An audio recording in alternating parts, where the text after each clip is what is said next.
Hey everybody, in today's video I wanted to talk about Whenever by Megan Thee Stallion. It's her latest single that she has released, and I wanted to talk about it now because I sometimes like to sit on singles.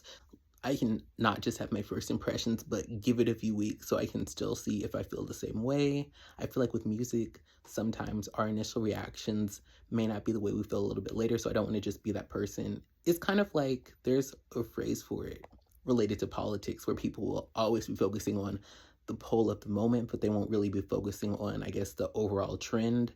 So in a similar way, I don't want to just give my immediate thoughts. I kind of want to sit on something and see how I feel about it. So in terms of Whenever by Megan Thee Stallion, I wanted to say I am somebody who has become a fan of Megan over the years. I remember my first exposure to Megan was around 2018 or 2019 when I was in undergrad. I remember it was the African Student Union. They were having a dance class in one of the dorms. Like, they have the rooms in the dorms where you can meet up and do stuff. So we learned to dance to Cash It. I'm Black American, but I was engaged with the African Student Union in the Caribsa because they were a part of the university, like the Black culture of the university. But anyways, I remember listening to Cash It and just, enjoying her lines, enjoying the baby's lines. Of course, this was before he said what he said, but I really enjoyed her flow, I enjoyed her vibe.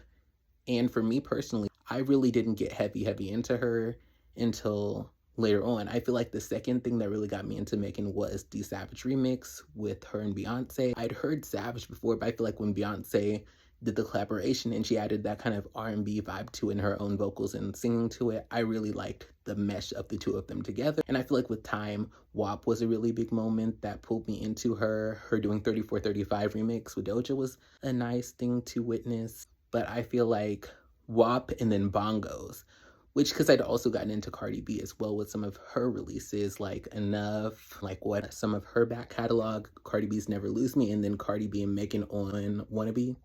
I also enjoyed Rocksteady with Flo Milli, Megan's appearance on Lotto's song from Sugar Honey Iced Tea with Flo Milli, Sunday Service. So over time, I'd become more and more of a fan of Megan, and her song Boa along with Hiss, those two songs got me really into her. And so I actually started listening to her album Megan, and I've also listened to some of Act 2. So I was really excited when she announced the single Whenever, because this was one of the first times I was going to be a kind of official fan of Megan when she made a major release.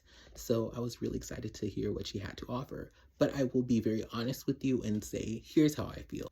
Hiss was a very big moment. Hiss was Megan Thee Stallion coming at Nicki Minaj full force and other people in the music industry, and she was just letting everybody have it. It was a huge moment. It was a little overshadowed by the Drake and Kendrick beef, which I believe was later that year. Hiss was a huge moment. Like Megan's Law, and not to make light of the actual Megan's Law and what actually happened to that actual individual, that line and so many lines in the song were so iconic. But one of the issues I had when it came to subsequent singles like Boa and like Whenever, I feel like they are so similar in the vein of like, you can't try me, I'm that B, where I feel like it's like, okay, I liked Hiss, okay, Boa was slightly different, but I like Boa, but it's like Whenever. And that's a struggle I have with artists, is like, I do think it makes sense to have a brand and to have things you sing about. Like even for example, Drake, I feel like Drake, a lot of his music is about him working hard, making it to places and heights that he may have never thought he could.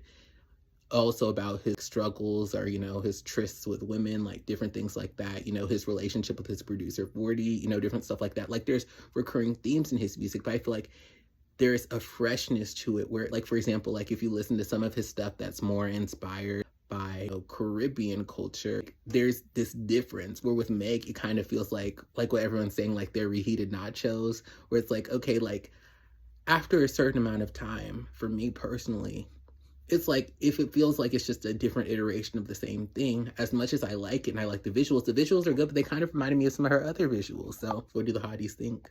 What do general public, general listeners of Megan think? I thought it was a cute song, but I just kind of felt like, from what I saw from her, it seemed she wanted this to be a moment.